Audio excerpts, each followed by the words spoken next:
AI stjæler ikke dit job. Den stjæler altså noget mere værdifuldt for dig. Lad mig starte med en historie. Det her det er en meget kendt historie i det organisationspsykologiske felt, som jeg jo kommer fra. Og det handler omkring en gruppe kulminearbejdere tilbage i 1960'erne i England, som blev observeret. Det der var med de her kulminearbejdere, det er, at deres opgave var sammen som team at gå dybt ned i den her kulmine, udvinde det her kul, og så sammensætte det på nogle vogne og på trillebør, og så skubbe det op til overfladen. Og det var så deres opgave. Og prøv at forestille jer, det er tungt, det er hårdt, de sveder, de er i smerte, og de er beskidte i ansigtet af det her kul. Og det er også livsfarligt og helbredstruende. Og så tænkte man, jamen lad os gøre deres arbejde nemmere for dem. Så det man gjorde, det var, at man satte et transportbånd ned i kulminen, som kunne transportere det her kul fra minen, og så op til overfladen. Genialt, tænkte man. Men det man så, det var, at de her selvsamme medarbejdere, som jo faktisk var som jo oplevede hårdhed og lidelse og var i smerte af den her opgave, de oplevede at blive demotiveret for arbejde, at miste mening med arbejdet. De kunne se, at de mistede trivslen i arbejdet, og det undrer man sig over. Så da man så spurgte dem, hvorfor har I det på den her måde? Det her transportbånd var ment til at gøre jeres arbejde lettere for jer. Den skulle automatisere jeres arbejde, så I ikke behøver at slide jeres krop op. Og så var deres svar, den her maskine, det her transportbånd, den har taget noget fra os. Den har taget vores faglige stolthed. Den har taget vores følelse af, at vi er noget værd. Den her følelse af, at vi sammen skulle gå ned i minen og bruge vores kræfter og vores energi, og sammen skubbe kullet op, den blev taget fra os af det her bånd, det her transportbånd. Og nu føler vi ikke, at vi er til nogen nytte. Meget, meget interessant. Og det fascinerende er, det er rent psykologisk, så er det lige præcis det, som sker for os i dag. Så godt nok er vi 60 år frem, og det er en helt anden teknologi, og AI er noget helt andet end det her transportbånd, men rent psykologisk, så er det lige præcis det, som rigtig, rigtig mange medarbejdere oplever med den her AI-transformation. Og det er det, de færreste virksomheder har øje for. De færreste virksomheder har øje for, at den her AI jo faktisk ikke bare truer medarbejdernes jobs, den truer noget i deres identitet. Og det her, det er årsag nummer 3 ud af de 3, som vi har nævnt i de seneste par videoer, til hvorfor de fleste AI-implementeringer fejler. Nemlig det, vi kalder for identitetstruslen.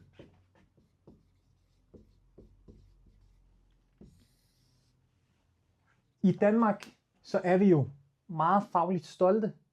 Det ligger, som nævnt i tidligere videoer, som en indgroet del i vores kultur, at vi identificerer os med vores arbejde. Og det er også derfor, som sagt, når jeg siger, hej, jeg hedder Matti, jeg er psykolog, så er det, at jeg er psykolog, det første, der bliver påpeget. Og sådan er det bare her i Danmark. Vi har en meget høj arbejdsidentitet, og det er derfor, når AI kommer, så er det ikke bare en arbejdsopgave, den forandrer. Det er mennesket, den forandrer. Det er også derfor, når jeg har 1-til-1 sessioner som psykolog med klienter, som står midt i AI-forandring, jamen så er det her en central del af vores terapiforløb, af vores psykologforløb, nemlig hvad gør det ved ens identitet, at AI bliver en del af arbejdet.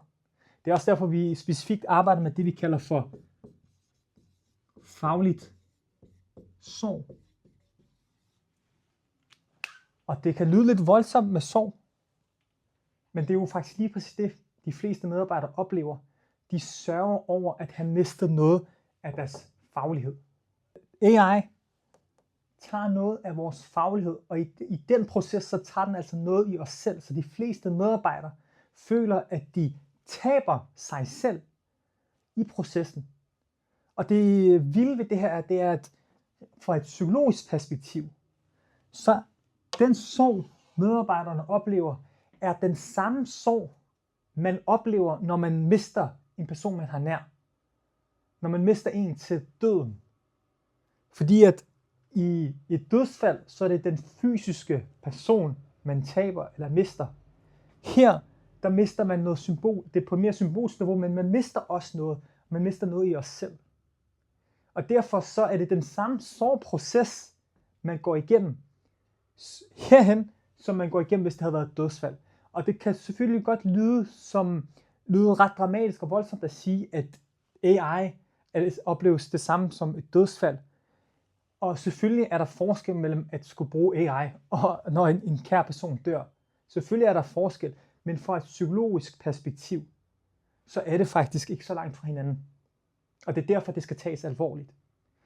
Spørgsmålet bliver så, hvad kan du gøre som leder, eller hvad skal man gøre som virksomhed, når det her faktisk er sandheden for rigtig mange mennesker? Og det svære ved det her er, at den her sorgproces jo er individuelt, eller den er en indre psykisk ting. Så det er noget, som den enkelte medarbejder skal forholde sig til, og ikke noget, som lederen eller virksomheden kan løse for en. Men det er enormt vigtigt for den enkelte leder, eller ledelsen, eller virksomheden, at have øje for, at det er det her, de fleste medarbejdere oplever. Fordi bare det at have kendskab til det, bare det at anerkende det, gør processen nemmere for den enkelte medarbejder, gør sorgprocessen nemmere for den enkelte medarbejder. Fordi det er nemlig en sorgproces, der skal til. Så jeg tror, at det vigtigste, man kan gøre som leder i den her kontekst, det er ikke at løse noget for medarbejderne, men faktisk at have forståelse for det, medarbejderne går igennem. I det, vi kalder for forandringspsykologi, så siger man, at mennesker, der gennemgår en forandring eller et identitetstab, de gennemgår 3 faser. Og fase nummer 1, det er det, vi kalder for the ending zone. Og det er den fase, hvor det gamle, ens gamle jeg, er ved at forsvinde, eller man er i gang med at give slip på det, man engang kendte. Fase nummer 2, det kalder for den neutrale zone. Og den handler omkring, det er den fase, hvor man har givet slip på det, man engang kendte, men man er ikke helt endnu tilpasset sig det nye og vendet sig til det nye. Så man er lidt i en midterposition. Man er hverken sit gamle jeg, og hverken heller ikke blevet sit nye jeg, så at sige. Og nummer 3, det er sidste fase.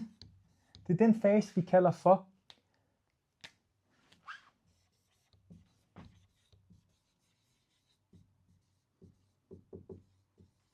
the new beginning. Den nye tilværelse. Det nye jeg, man har fået. Og de her faser er essentielle at give sig selv lov til at være i. De fleste virksomheder, når de implementerer AI, springer direkte nummer 1 og 2 over og hopper ned til 3'eren. Så de forventer, at mennesket med det samme tilpasser sig den nye virkelighed. Men helt psykologisk, så kræver det, at man dvæler ved zone 1 og dvæler ved zone 2, for netop at ende i zone 3. Og derfor så kræver det for jer som ledelse, for dig som leder, at give medarbejderne plads og tid til at finde sig til rette i det nye. Fordi det er det, det kræver. Der bliver tiden vores bedste lærermester, fordi det er et spørgsmål om tid, for at vi vender os til det nye. Det er svært for os at vende os til den nye identitet. Det er svært for os at give slip på vores gamle jeg. Lidt ligesom det er svært for os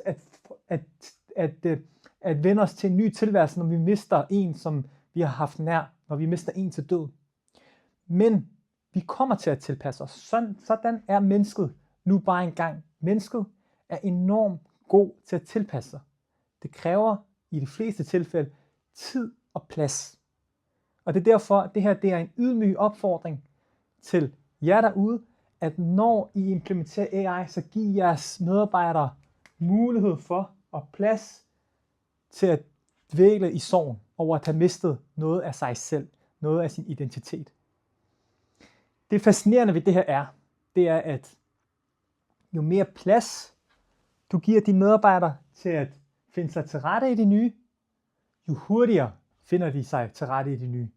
Og omvendt, jo mere vi presser på, jo mere skubber vi folk væk. Jo Jo mere vi skubber folk ned i fase nummer 3, jo sværere bliver det for dem at dvæle og bearbejde fase 1 og 2. Så igen, opfordringen er at give plads og rum og tid til jeres medarbejdere, fordi det skal nok komme, og jo mere plads I giver, jo hurtigere kommer det. Nu er vi ved at nå ved vejs ende i den her miniserie. Vi har snakket omkring de 3 årsager til, hvorfor de fleste AI-implementeringer fejler. Vi har snakket omkring, at årsag nummer 1, det er, at medarbejdere ikke ser mening bag AI. Årsag nummer 2 er forandringsmetoden, og årsag nummer 3 er identitetstruslen eller den faglige sorg, som vi oplever. Og ved at have de her 3 forhold for øje, så vil man øge sine chancer for at lykkes med sin AI-implementering. Hvis du derude er interesseret i at høre mere omkring, hvad I jeres konkrete kontekst kan gøre med jeres konkrete medarbejdere, kan gøre for at øge jeres AI-adoption, så er I meget velkomne til at tage kontakt til mig. Jeg tilbyder uforpligtende samtaler på 20 minutter, og I er velkommen til at række ud. Og det her, det er uforpligtende, og der er ikke noget salg i det. Jeg lover at give jer noget konkret at gå videre med, når jeg giver mig indsigt i, hvordan I har det derude, hvor I er. Så tag fat i mig, og ellers like den her video, og abonner på kanalen. Og igen, del det med folk, som I tænker vil være, hvor det her vil være brugbart for dem. Og ellers så ser jeg frem til at høre fra jer.